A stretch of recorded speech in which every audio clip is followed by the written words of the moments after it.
네, 저희가 지금 이제 한 달에 두 번째 두 주간은 이 원죄의 열매에 대해서 좀 살펴보고 있고요. 그래서 우리가 죄를 탐사하는 기준이죠, 기준점을 좀 살펴보고 있고, 그리고 셋째 주에는 죄를 탐사한 죄인이 마침내 그 죄의 고통에 밀려서 그리스도께로 나가게 되죠. 그래서 그리스도가 어떤 분인가, 빛이신 그리스도에 대해서 알아보고 있고, 마지막 주는 이제 폴 워시와 같은 믿음의 선진들의 글을 좀 쉐어링하는 시간을 가지고 있습니다.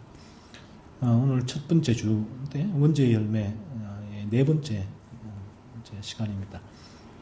아비멜렉과 이삭을 통해서 이 원죄의 열매를 좀 살펴보려고 하는데요. 제가 그 원죄의 열매, 이 죄의 열매를 살펴보는 그 중요한 이유가 있습니다. 그래서 인간은 이 율법의 기준을 통하여서 자신이 죄의 지배 가운데 있음을 발견해야 되고, 또 그렇게 발견하게 하도록 하는 이제 그 도구가 성경이거든요. 성경. 그러니까 이 성경을 통하여서 오늘날 이 성경이 상당히 왜곡된 부분이 많죠. 어떤 분은 성경을 통하여서 이 잠언을 읽고 지혜를 이제 간구하기도 하고, 성경을 통하여 평안을 이제 간구하기도 하고, 또 성경을 통하여 위로를 얻고자 하기도 하고, 성경을 통하여 긍정의 힘을 얻고자 하고, 또 성경을 통하여 복을 얻고자 하고, 성경이 여러 가지 목적으로 오늘날 사용이 됩니다. 하지만 이 성경에 이제 그 주된 한 가지, 저는 유일한 목적이라고 말씀을 드리고 싶어요. 성경의 주된 유일한 목적이 뭔가 하면, 하나님이 인간을 거룩하게 만드는 도구가 성경이에요. 성경. 그러니까 성경은 저기 이런 부분이죠. 어떻게 하면 이 죄인이 거룩한 존재가 될 수 있는가 하는 거예요. 그러니까 이 성경은 우리가 모든 인간이 죄인이다라고 말씀을 합니다. 죄의 지배 가운데 물들어 있는 인간. 창세기 3장의 그 타락의 사건으로, 아담의 타락 사건으로 모든 인간이 이 원죄의 지배 가운데 있다라고 말씀하고 있고요. 그래서 인간은 악한 존재라는 것이죠. 그래서 저나 여러분의 마음 가운데서 우리가 나도 알 수 없는 그런 악들이 솟구친다고요. 어떨 때는 나도 알 수 없는 그런 분노가 올라오기도 하고, 미움이 올라오기도 하고, 시기와 질투가 올라오기도 하고, 온갖 악한 생각, 그런 마음들이 막 올라온다고요. 성경이 왜 인간이 그러한 인간에게 그런 마음이 올라오는가 했을 때, 성경은 그 부분이 인간이 원죄의 지배 가운데 있기 때문이다라고 말씀하고 있죠. 인간이 죄로 물들어 있기 때문에 인간에게서는 끊임없는 그러한 죄의 열매가 맺힌다라고 말씀하고 있는 부분이에요. 그래서 인간에게 올라오는 이 죄, 이 마음과 생각에서 올라오는 죄가 일반 은총에 의해서 제지가 되고 있는데, 그런데 이 일반 은총을, 이 죄가 내 마음이 커질 때는 뚫거든요. 그래서 이제 이 민법과 형법들, 헌법을 어기는 행위를, 그런 죄를 범하게 되고, 그래서 세상법은 그러한 일반 은총을 뚫을 때에 뚫고 행하는 행위, doing을 죄라고 하죠. 하지만 성경은 그 일반 은총을 뚫기 이전에 우리 마음에 품고 있는 동기들을 죄라고 해요, 죄. 그래서 이 성경을 통해서만 인간은 자기의 마음 안에 있는 죄를 잡아낼 수가 있죠. 그래서 이 부분이 율법의 기준이라고 해요. 율법의 기준. 그래서 이 율법의 기준이 하나님의 이 거룩이 반영되어 있는 것이거든요. 그래서 이 성경을 통해서 내 마음 안에 있는 이 죄의, 내 마음에 품고 있는 열매들. 그러니까 우리 마음에 품고 있는 죄의 열매는 다른 사람들이 모르거든요. 내가 그 부분을 다른 사람들에게 이제 드러내지 않기 때문에. 그래서 그 부분이 어떤 일반 은총을 뚫고 이루어질 때는 그러한 부분이 감지가 되지만 그 전까지는 알 수가 없어요. 그래서 바리새인과 서기관들은 당시 유대 사회에서 존경받는 종교 지도자들이었거든요. 왜 존경받을까요? 이러한 죄들이 안 드러나니까 존경받는 거죠. 바리새인과 서기관들은 철저하게 이 거의 완벽에 가까운 종교 생활을 했지요. 성경을 읽고 구약을 읽고 암송하고 가르치고 또 구제를 하고 기도를 하고 11조를 하고 하는 이런 뭐 거의 완벽한 종교 행위 두잉을 했다고요. 그러니까 이 그 많은 백성들은 사람들은 그들을 보고 존경했잖아요. 존경. 하지만 예수님께서는 달랐죠. 그들에게 독사의 자식들아, 회칠한 무덤들, 위선자들아 라고 심하게 질책하신 이유가 뭔가 하면 그들 마음 가운데 있는 그런 여전히 죄의 지배 가운데 있는 그들 마음에는 온갖 이러한 악한 생각과 마음이 우러났었거든요. 이전이 그러한 죄가 그들의 마음을 지배하고 있었죠. 그 부분을 이들은 철저하게 일반 원천 가운데 묶어둔 거예요. 안에서는 온갖 죄가 넘쳐나지만 일반 원천 가운데 묶어두고, 그러니까 다른 사람들에게 잘 포장을 한 거예요. 예를 들면 성경에 저는 비유가 적절하다고 봐요. 성경의 비유가 거듭나지 않은 사람을 이리로 비유를 하잖아요. 거듭난 자를 양으로 비유하거든요. 그러니까 이게 뭔가 하면 존재의 변화예요. 그러니까 일이라는 존재, 빙이 거듭나게 되면 양이라는 존재, 양의 빙으로 존재의 변화가 이루어지게 됩니다. 자, 그러니까 이 일이란 거듭나기 전에 이 존재가 양의 탈을 만들고 쓰고 있는 게 종교 행위예요. 양의 탈을 만들고 쓰고 끊임없이 양의 탈을 수선하고 그렇게 만들고 있는 부분이죠.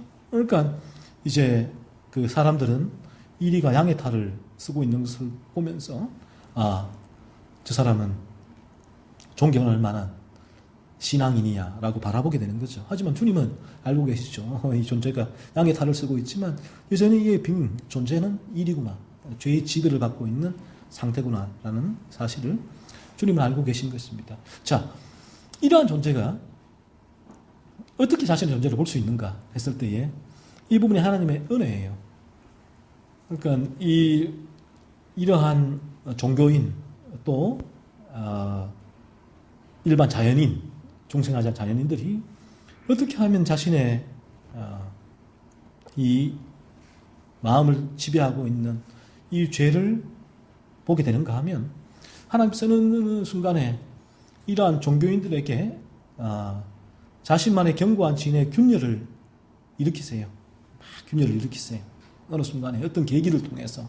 그래서 그러한 종교인이 자신이 행하던 그러한 종교 행위는 완벽한 것 같은데 자신 안에는 여전히 이런 죄악이 있음을 어느 순간 얼핏 보게 돼요. 그러니까 이런 부분들이 저는 이 청교도의 글이나 또 이런 진리 가운데 이 진리를 선포하는 또 글들을 접하거나 할 때 일어날 수 있는 현상이라고 봐요.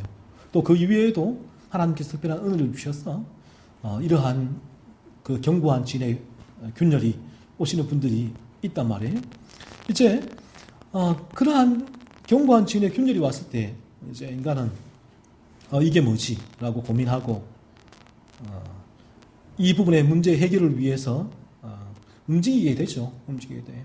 그러할 때 그 인간을 견고한 진의 균열이 생긴 그 인간의 하나님은 그의 상태를 보여주시기 위하여서 행하시는 길이 이 율법이죠. 성경이에요. 성경을 사용하세요. 율법의 기준을 통하여서 그러한 견고한 진의 균열이 무엇인지를 보여주는 거예요. 왜 그런지. 그가 이 율법의 기준을 통하여 얼마나 자신의 마음이 이 죄로 물들어 있고 죄로 물들어 있어서 그에게 일어나는 그러한 마음의 악한 생각과 마음이 끊임없이 일어나고 그러한 죄악된 도인들이 일어나는지를 이제 보여주게 되는 부분이죠. 그래서 저희가 이 성경을 진리대로 사용하면 반드시 성경은 인간의 죄성을 폭로합니다. 죄를 끊임없이 집요하게 추적하게 되어 있어요. 성경은. 그러니까 인간의 죄악된 마음을 끊임없이 성경은 추적하게 되어 있죠. 그 부분을 드러내지 않고는 절대로 인간은 그리스도에게 나갈 수가 없기 때문에 그런 거예요. 그래서 이 하나님은 이 성경을 통해서 끊임없이 인간의 죄를 폭로하는 작업을 하십니다. 이것이 하나님의 은혜죠. 그래서 이 성경의 유일한 목적은 거룩이에요. 내가 거룩하니 너희도 거룩하라는 이 명령이 어떻게 하면 이루어지는가 했을 때 성경에서 말씀하고 있거든요. 인간의 죄가 깨달아지고 그 죄가 깨달아진 인간, 죄의 고통 가운데 있는 인간, 수고하고 무거운 죄의 짐을 진 인간이 나갈 수 있는 길은 그리스도밖에 없어요. 그래서 하나님께서 그러한 인간에게 그리스도를 보내신 거죠. 그래서 인간이 그리스도를 믿음으로 그러한 죄의 지배에서 벗어나게 돼요. 이게 회심의 열매거든요. 맺게 돼요. 그래서 인간이 거룩한 존재가 돼요. 그래서 이게 성경이 전부 다예요. 핵심 메시지. 그래서 성경을 저희가 이러한 중생하게 되고 이 중생을 경험하게 되어지면 성경이 이와 같은 프리즘으로 성경이 보이게 돼요. 보이게 돼요. 성경을 가지고 자꾸만 다른 장난을 치지 않게 되죠. 성경을 가지고 다른 어떤 수단으로 성경을 활용하려고 하지 않죠. 다니엘 학습법이나 하브루타 말씀 치유나 예를 들면 또 여러 가지 성경을 통해서 복을 주는 통로, 나의 탐욕을 채우는 도구로 성경이 절대로 이용될 수가 없죠. 오직 성경은 끊임없는 나의 죄를 추적하는 도구가 돼요. 도구가 되고 왜 나의 죄를 추적하냐 하면 성경이 하나님의 거룩을 보여주는 하나님의 계시를 드러낸 글이거든요. 그러니까 하나님의 거룩이 뭔가 죄가 없는 상태이기 때문에 이 성경은 끊임없이 하나님의 거룩의 빛을 우리에게 비추기 때문에 내가 죄인일 때도 죄의 지배 가운데 있을 때도 끊임없이 나의 죄를 추적하게 되고 죄각성 단계에 들어와서도 끊임없이 나의 죄를 추적하게 되고 또 중생에 있을 때도 변함없어요. 끊임없이 성경을 통하여 나의 죄를 추적하게 돼요. 그래서 왜 나의 죄를 추적하는가? 거룩한 존재. 그러니까 죄각성의 단계에 있어서는 거룩한 존재가 되기 위한 과정이고 중생에 있을 때는 거룩한 존재로서 내 안에 있는 한 점의 그런 티끌 또 허용치 않는 마음이 하나님께서 중생 이후에 주었기 때문에 계속해서 그 죄를 추적하는 부분이죠. 조금은 결이 다르지만 어쨌든 간에 끊임없는 이 죄에 대한 와 연관이 될 수밖에 없어요. 우리가 성경의 진리를 바르게 접하게 되면 그렇습니다. 그래서 이 성경을 통하여서 인간은 실제로 이제 그 부분을 경험하게 돼요. 실제. 그러니까 성경은 저 교리와 관념과 이론, 저 영역에 있는 것이 아니라 이 중생하게 되면 이 성경이 나의 삶으로 들어오게 되죠. 나의 삶. 그래서 나의 삶을 지탱하고 나의 삶을 끌어가고 나의 삶의 방향성을 설정하고 소망을 주는 그 힘, 동력이 성경이 되는 부분이에요. 왜? 실제로 내 삶. 그러니까 예를 들면 여러분이 이제 밥을 먹지 않으면 살 수 없듯이 이제 똑같은 부분이 되는 거예요. 밥을 먹지 않으면 힘이 없고 이제 굶으면 기력이 빠지고 움직일 수 없고 마침내 죽어가듯이 중생한 사람도 마찬가지입니다. 중생한 사람도 그러한 이 영적인 방향성이죠. 그러한 거룩한 삶을 향한 방향성이 삶이 실제로 시작되었어요. 여기서 중생하면. 그러니까 실제로 그 삶이 살아가는데 어떤 동력과 추진력, 밥과 같은 동력과 추진력이 없으면 그 삶이 이루어지지 않거든요. 그러면 그 추진력, 동력이 어디서 공급받느냐? 진리를 통해서 공급받게 돼요. 그래서 이 진리를 통하여서 죄를 탐사하고 진리 가운데 죄를 죽이는 그리스도의 십자가 그 보혈을 묵상하게 되고 거룩하신 하나님의 그 은혜를 구하게 되고 하는 이 부분들이 계속 실제로 맞물려서 달마다 돌아가게 되죠. 그래서 우리가 중생하게 되면 일어나는 이제 현상 중에 하나가 그 죄에 대한 감각이에요. 이 죄에 대한 부분들이 어떨 때는 막 깊어졌다가 어떨 때는 아예 단절, 죄에 대한 부분이 전혀 생각이 나지 않다가 또 어떨 때는 났다가 하지를 않게 되죠. 중생하게 되면 끊임없이 왜냐하면 이 부분이 우리가 이제 의 에너지원이니까요. 끊임없이 실제 삶 가운데 살아가는 에너지원이니까 끊임없이 이러한 문제에 직면하게 되죠. 그러니까 죄 문제에.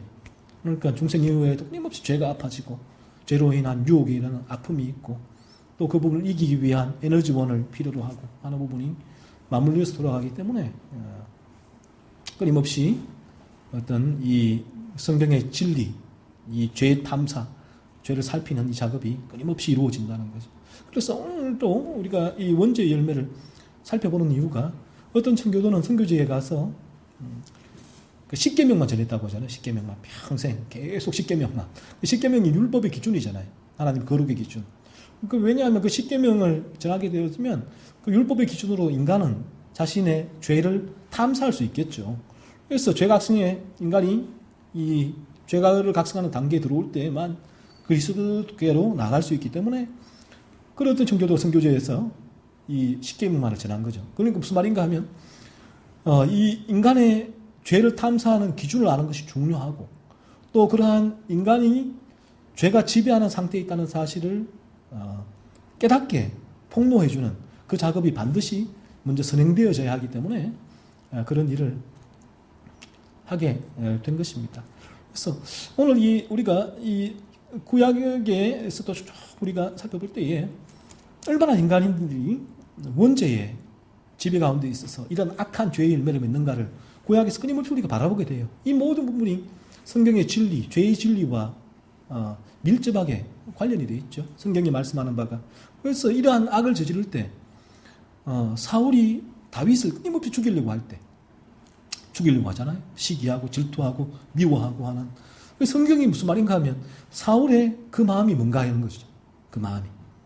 그러니까 다윗을 보며 품는 시기와 질투.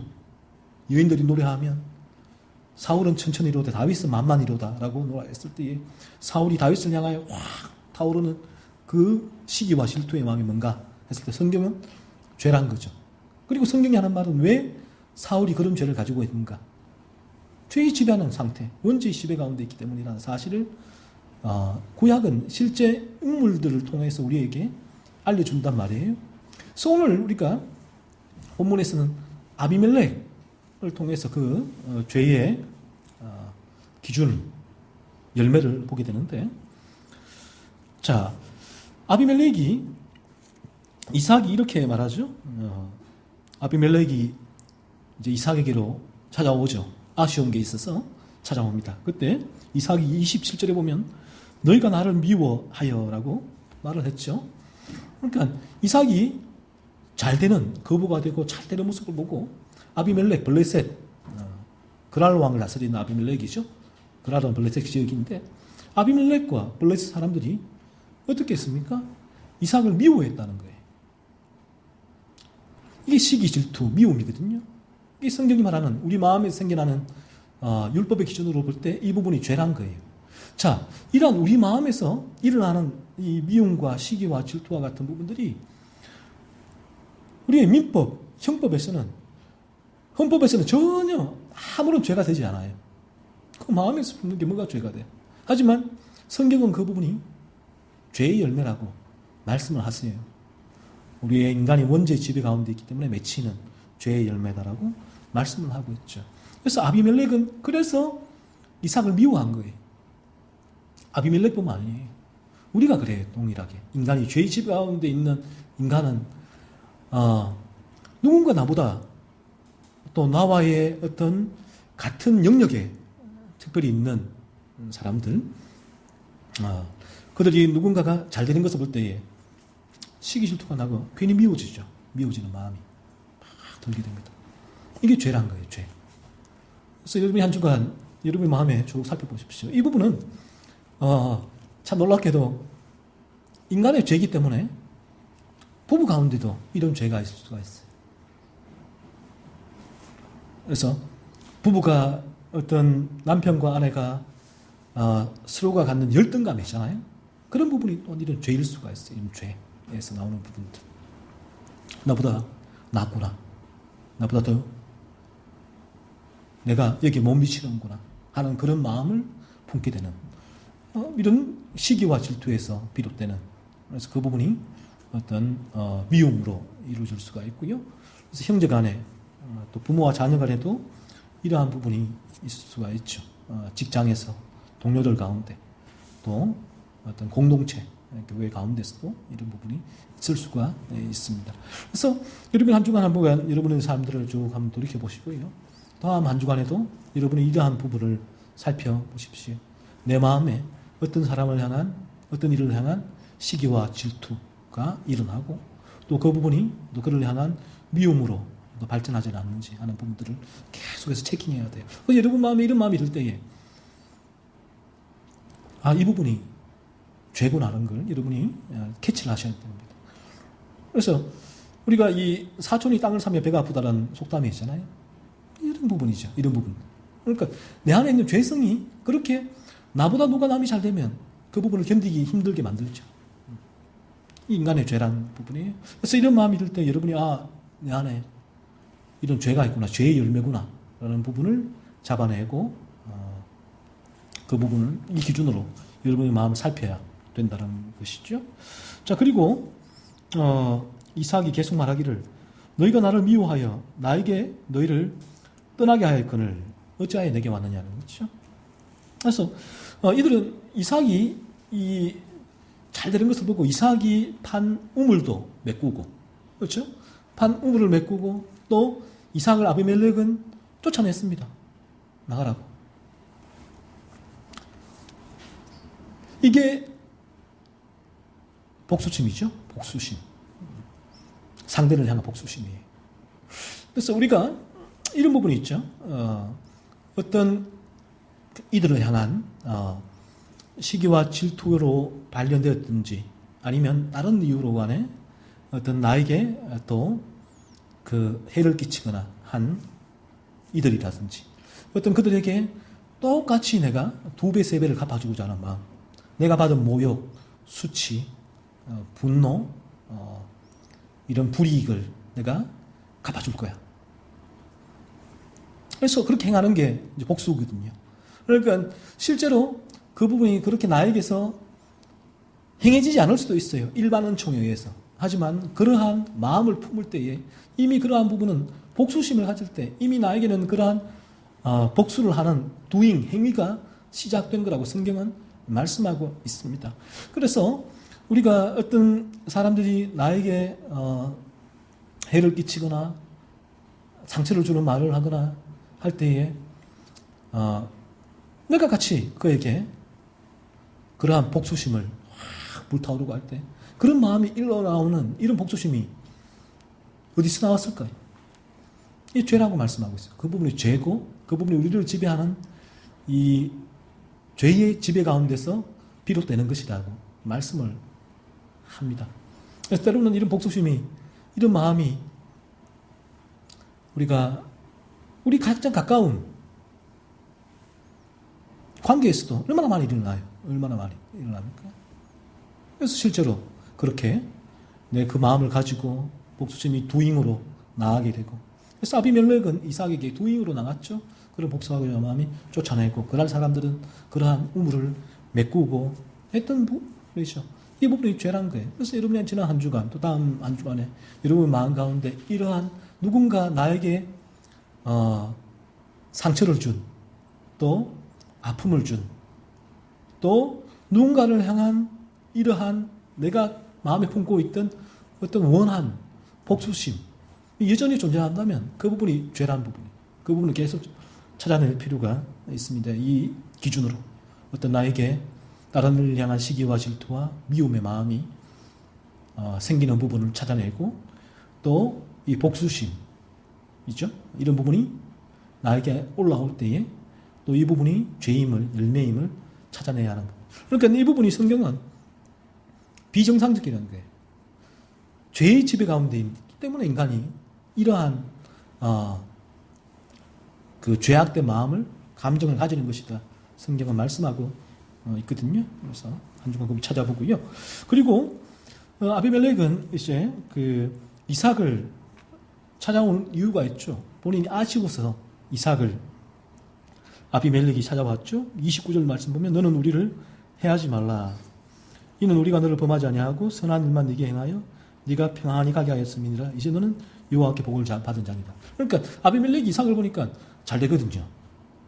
이삭이 섬기는 신 여호와가 이삭에게 본인들이 그렇게 이제 이삭을 또 미워하고 밀어내고 우물도 맞고 했음에도 불구하고 잘 되거든요.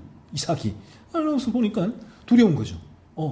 이삭이 섬기는 저 신이 실제로 있는 것 같은데 저 신이 만약에 우리가 이삭에게 행한 그러한 행위들로 인해서 우리에게 벌을 내리면 어떡할까라는 그런 두려운 마음이 든 거죠.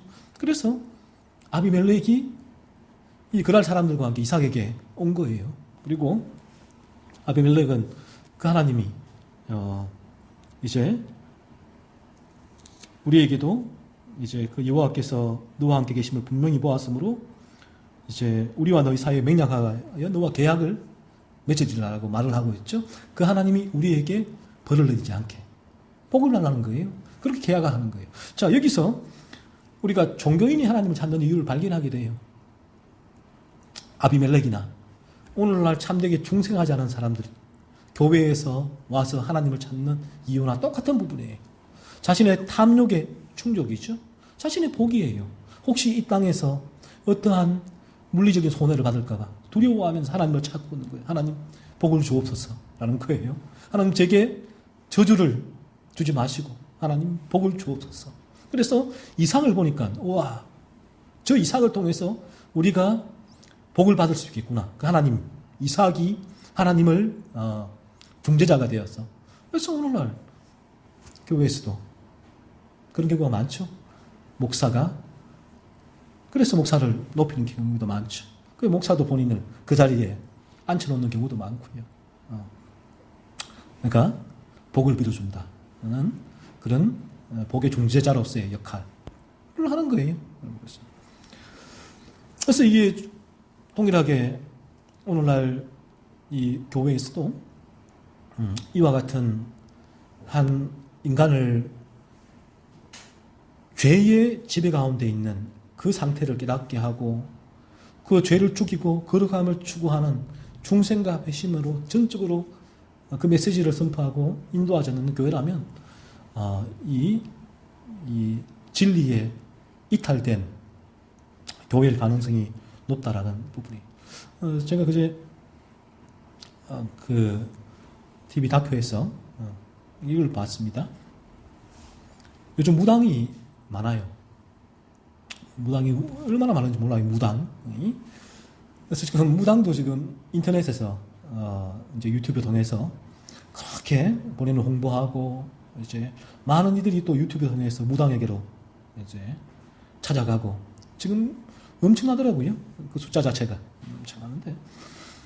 그래서 이 무당에 나와서 그 찾아오는 사람들마다 하는 얘기가 이 신내림을 받지 않으면 또 내가 하는 대로 하지 않으면 누군가 죽는다. 문제가 생긴다. 그러니까 덜컥 겁이 나죠.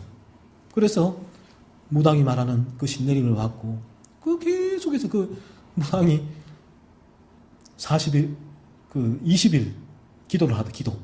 그리고 기도처에 가서 그 기도하는데, 한 번 기도하는데 5만원. 두 번 하면 10만원이죠? 20일 동안 계속 그 돈을 내고, 촛불 하나 켰는데 얼마를 내고. 그래서, 한번 보세요. 그러니까 이 사람들이 무당을 찾는 이유가 뭐예요? 본인들이 탐욕이 충족이에요, 탐욕. 복 받기 위해서. 저주받지 않기 위해서 이 땅 가운데 우리 부모님, 형제, 나가 잘 되기 위해서. 그래서 본인들이 무당 찾아오는 거예요.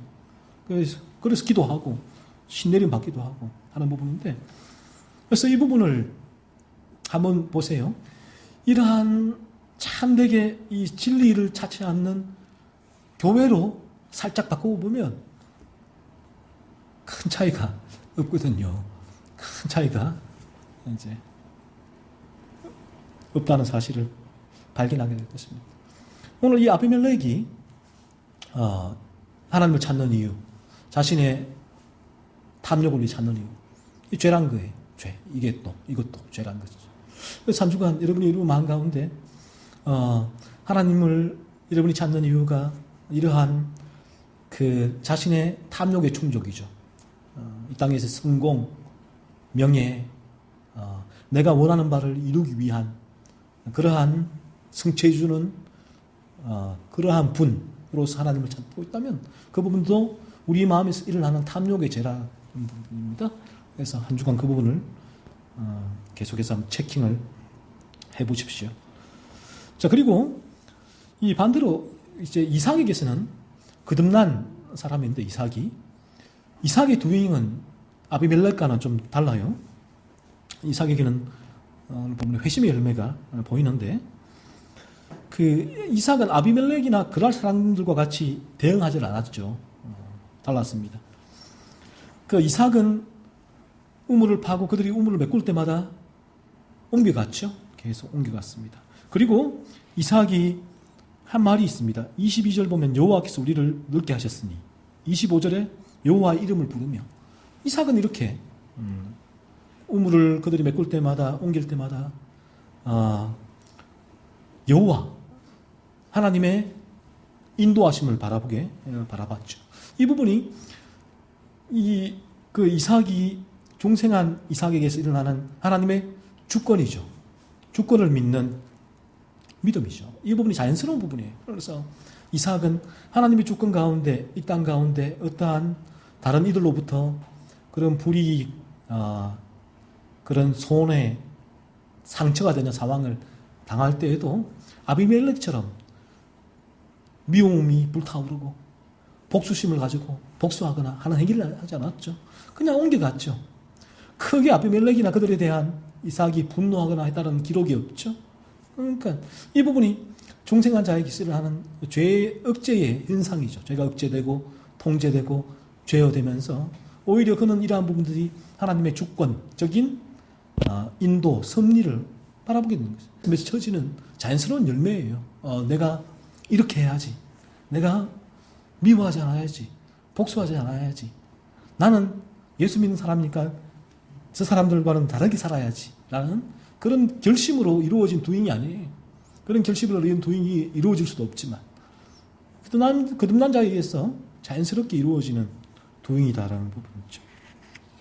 그래서 30절에는 오히려 잔치를 베풀었죠. 그래서 그리고 평안히 이제 아비멜렉을 보내주는 모습을 바라보게 되었습니다. 그래서 중생하면 우리에게서는 이러한 죄가 억제되고 통제되고 제어되어지는 이러한 변화를 실제죠. 경험하게 되었습니다. 예전에는 중생전에는 견딜 수가 없거든요. 이러한 부분들이 나를 때리면 견딜 수가 없죠. 그래서 몇 날 며칠 잠도 못 자고 어떻게 하면 갚아줄까 계속 골똘하게 고민을 하고 그리고 갚아주죠. 만약에 일반 은총에 의해서 법에 의해서 갚아줄 수 없으면 그 인형에 막 찌르는 거 있잖아요. 찌르면서 그러니까 갚는 거예요. 탐욕은. 왜? 일반 은총에 의해서 그러한 행위를 했을 때는 본인이 법에 제재를 받기 때문에 똑같은 부분이에요. 그걸 한 거나 안 한 거나 그의 마음의 동기는 이미 그를 상해하고 복수하고자 하는 똑같은 마음이에요. 그래서 그제 제게 계속 이제 블로그로 이제 문의하는 이제 한 형제가 이런 얘기를 합니다. 그러니까 이 부분은 그 형제의 케이스만 아니에요. 저 또한 다 그래요. 살아오면서 너무 많은 상처를 받았다는 거예요. 상처. 너무 많은 상처를 받았고 지금도 상처를 받고 있는데 너무 괴롭다는 거죠. 상처 때문에. 어떻게 하면 이 상처를 에서 벗어날 수가 있겠습니까? 라고 하면서 그 친구가 청교도의 글을 많이 읽는 친구인데 그러니까 그 형제가 이제 본인이 존 플라벨의 마음 지키기 청교도예요. 이런 책이나 이런 책들을 본인이 알고 있더라고요. 이 부분들을 읽으면 괜찮을까요? 라고 이제 얘기하는데 그래서 그 부분은 뭔가 하면 이런 부분에 우리에게 상처로 계속 그 부분이 남아있는 이유가 뭔가 하면 내게 상처를 준 누군가가 계속 남아있다는 얘기거든요. 내 마음에. 상처와 상처를 내게 제공한 사람과는 하나예요. 그분이 계속 남아있는 거예요. 그래서 누군가 제 부모도 그렇잖아요. 형제도 그렇고. 큰 상처를 받으면 그 부분이 계속 남아있고 그래서 심리학에서는 그 부분을 쓴뿌리라고 얘기해요. 쓴뿌리를 뽑기 위해서 심리학적인 장치를 사용하게 되는데 참 이게 놀랍게도 우리가 중생하게 될 때에 비로소 이런 문제가 해결이 됩니다. 이 상처가 중생전에는 끊임없이 죄와 맞물리면서 이 상처가 왜 죄와 맞물리냐는 그 상처는 우리의 탐욕의 스크래치가 난 거거든요. 탐욕에 나의 탐욕에 상처가 스크래치가 난 거예요. 그래서 중생하자는 인간은 이 탐욕이 살아있고 이 탐욕의 확장을 하면서 생존을 하게 되는데 그러니까 이 탐욕의 스크래치가 나니까 견딜 수가 없죠. 견딜 수가 없죠. 그러니까 이게 상처가 되고 이 탐욕의 스크래치를 낸 상처를 준 그 사람에 대한 마음 깊은 곳에 그런 분노와 원한과 복수심을 깔고 있게 되는 거죠. 자, 그런데 우리가 중생하게 되면 어떤 일이 일어나는가 되게 하면 이 탐욕, 정욕과 탐심이 십자가에 못 박아 죽는다라고 갈라디아서는 말씀하고 있는데 이 탐욕이 십자가에 못 박아 죽는다는 거죠. 더 이상 나의 탐욕에 스크래치가 나지 않는다는 거죠. 탐욕이 십자가에 못 박아 죽기 때문에. 그래서 나에게는 이제는 이 상처란 부분이 중생 전에 그 상처가 나를 계속 붙들고 나를 계속 뒤흔들고 나에게 그러한 죄악된 마음을 막 품게 했던 그런 부분들이 상당 부분 제어됩니다. 억제되어지고 그런 부분. 왜? 탐욕이 죽었기 때문에. 탐욕이 더 이상 스크래치가 나지가 않죠. 그러니까 탐욕의 스크래치가 나더라도 우리의 중생한 삶은 이 탐욕을 이제는 죽이는 삶이거든요. 죽이는 삶을 사는 것이고 그 부분이 죄와 맞물려 있기 때문에 더 이상 그러한 상처가 나를 붙들고 아프게 하고 지배하게 하고 어느 날 문득 또 그 상처가 생각나서 나를 괴롭게 하고 몇 날 며칠 그것 때문에 내가 밤잠을 못 자고 고통하고 괴로워하고 또 그러한 상처를 준 그 사람을 생각하면 피가 거꾸로 솟구러지고 막 어떻게 뭔가를 갚아줘야 될 것 같고 그러한 일들이 일어나지가 않게 되죠. 그러니까 이 이삭처럼 자신이 상처를 준 아비멜렉과 그랄 사람들 잔치를 베풀잖아요. 찾아왔을 때 평안히 보내게 되는. 그러니까 이삭의 마음에는 이미 그러한 상처 그런 부분들이 더 이상 이삭에게는 자신의 탐욕을 확장을 위한 삶이 아니고 이삭에게 그런 탐욕을 죽이는 삶이 그 남자에게 시작되기 때문에 이러한 상처의 문제도 그렇게 해결이 되는 거예요. 그래서 이 부분이 해결이 안 되면 오늘날 기독교도 똑같아요. 세상의 방법을 가져오게 돼요. 그래서 어떻게 하면 이 상처를 해결할 수 있는가? 선뿌리를 뽑아내자. 그래서 셀교회에서는 우리 안에 있는 이 그런 상처를 뽑아내기 위하여서 막 고함도 치고 욕도 하고 하거든요. 그런 심리학적인 방법 장치가 들어오게 되죠. 그래서 오늘 말씀을 바라보면서 이 우리에게 중생의 필요성을 다시 한번 확인하고 우리에게 거듭남은 우리의 실제 삶의 변화와 실제 삶의 이러한 그 방향성의 실제 삶에 일어나는 이러한 하나님의 복음의 능력이다라는 사실을 기억하고 거듭남을 위한 소망을 가지고 그리고 한 주간 아비멜렉이 범한 죄의 열매를 가지고 여러분의 죄를 탐사하는 한 주간이 되기를 바랍니다. 내 안에 어떤 시기와 질투와 미움의 마음이 생겨났을 때 즉시 잡아내고 또 내 안에 다른 이들을 향한 복수심이나 원한이나 원망이나 또 그런 마음이 들 때에 또한 즉시 잡아내십시오. 그래서 가장 가까운 관계에서 이런 부분이 더 많이 생기죠. 특히 부부 관계에서도 그렇고 조금 문제가 생기면 밉잖아요. 막 비워지고 또 그 부분이 막 되갚아주고자 하는 복수심이 들기도 하고 부모와 자식도 마찬가지, 형제간에도 마찬가지. 그럴 때에 그 부분이 죄라는 것을 잡아내야 돼요. 잡아내야 돼요. 그래서 중생하면 그 부분이 잡혀요. 쉽게. 그래서 그 부분이 예전 같아서는 폭발할 상황이 억제가 되고 제어가 되죠. 그리고 죄각성의 단계에서도 어느 정도 잡힙니다. 어느 정도 발견은 돼요. 하지만 죄각성의 단계에서는 계속 그 부분이 반복이 되는, 그래서 고통스럽죠. 이게 됩니다. 또 한 주간 여러분이 하나님을 아비멜렉처럼 나의 탐욕을 채우는 대상으로 바라보고 있지 않은가를 살펴보십시오. 하나님은 나를 그렇게 하시는 분이에요. 공의로우신 하나님. 나는 나를 그렇게 하시기 위해 하나님은 나의 죄를 깨닫게 하시고 예수를 보내주신 분이신데 그 하나님이 나의 어떤 이 땅에서의 생존, 성공, 번영을 위하여서 내가 그 하나님을 바라보고 있지 않았는지, 이것도 성경은 우리의 탐욕의 죄라고 말씀을 합니다. 한 주간 이 죄로 기준으로 여러분의 마음을 잘 탐사하시고 죄를 살펴보시고 거듭남을 향한 사악과 같은 거듭남의 이 회심의 열매가 마침 나에게도 맺힐 수 있게 달라라고 그렇게 소망을 가지고 기도하면서 한 주간 살아갈 수 있기를 바랍니다.